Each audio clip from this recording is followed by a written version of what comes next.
जय माता दी। कल दरबार लगेगा, यानी 24 अगस्त संडे को।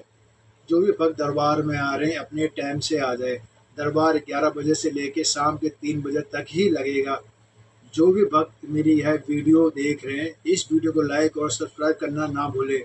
आप इस वीडियो को शेयर भी करें। कोई भक्त किसी परेशानी से जूझ रहा है, माँ कालका मैया और बाबा गुरु गोरखनाथ उस भक्त की सही परेशानियां दूर करेंगे।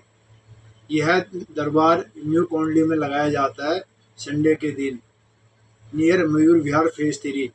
अगर कोई भक्त दरबार में आना चाहता है, संडे के दिन दरबार में आ सकता है और अपने साथ एक तिल की बोतल लेके आनी है।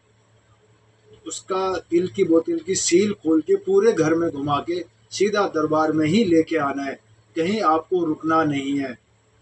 और माँ कालका मैया और बाबा गुरु गोरखनाथ आप सभी भक्तों की सभी मनोकामनाएं पूर्ण करें। जय माता दी।